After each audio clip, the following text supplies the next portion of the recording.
छठी माई अरे हमरा दिल में तो बस ओकरे नाम लिखल बा माई। छठी माई आज हमार बगली हमके छोड़ के चल गए छठी माई, लेकिन पगली के बिना हमसे जिंदगी कैसे जियल जाई माई।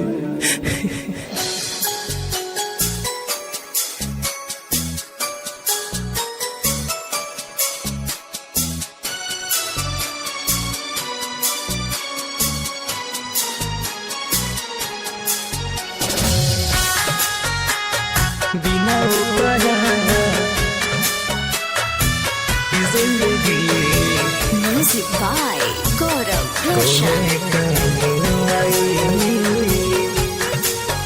दिलावा पे हो करनामा लिखनी है छठी माई।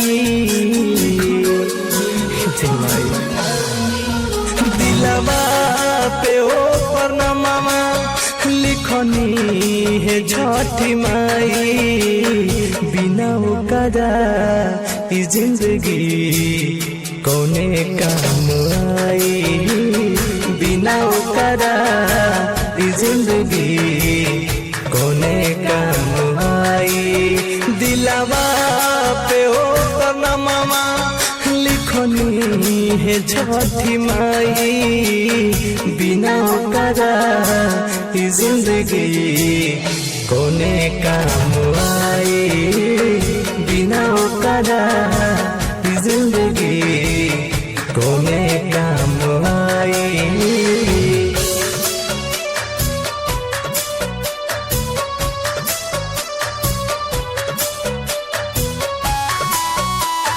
बिना ओकरा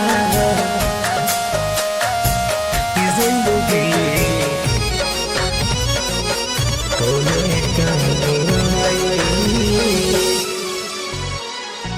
मन करे कि जानते जदि माई अभी तहारा घाट पर कोइले बियाहू सीधा रट है माई हमारा हाट पर। मन करे कि जानते जदि माई अभी तहारा घाट पर कोइले बियाहू सीधा रट है माई हमारा हाट पर। धड़कन में ओके रखनी कई दिहलस बेवफाई। धड़कन में ओके रखनी कई दिहलस बेवफाई।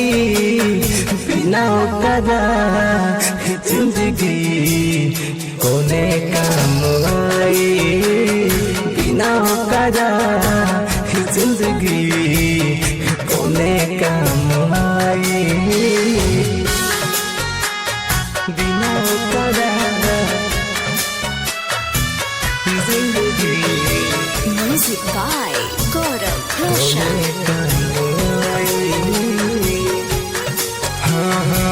प्यारो पे उनका कोई नहीं भरोसा कदी हलियू घात हो। तू ही बता बहे छठी माई जी कैसे पड़े कहाँ हो। प्यार पे उनका कोई नहीं भरोसा कदी हलियू घात हो। तू ही बता बहे छठी माई जी कैसे पड़े कहाँ हो।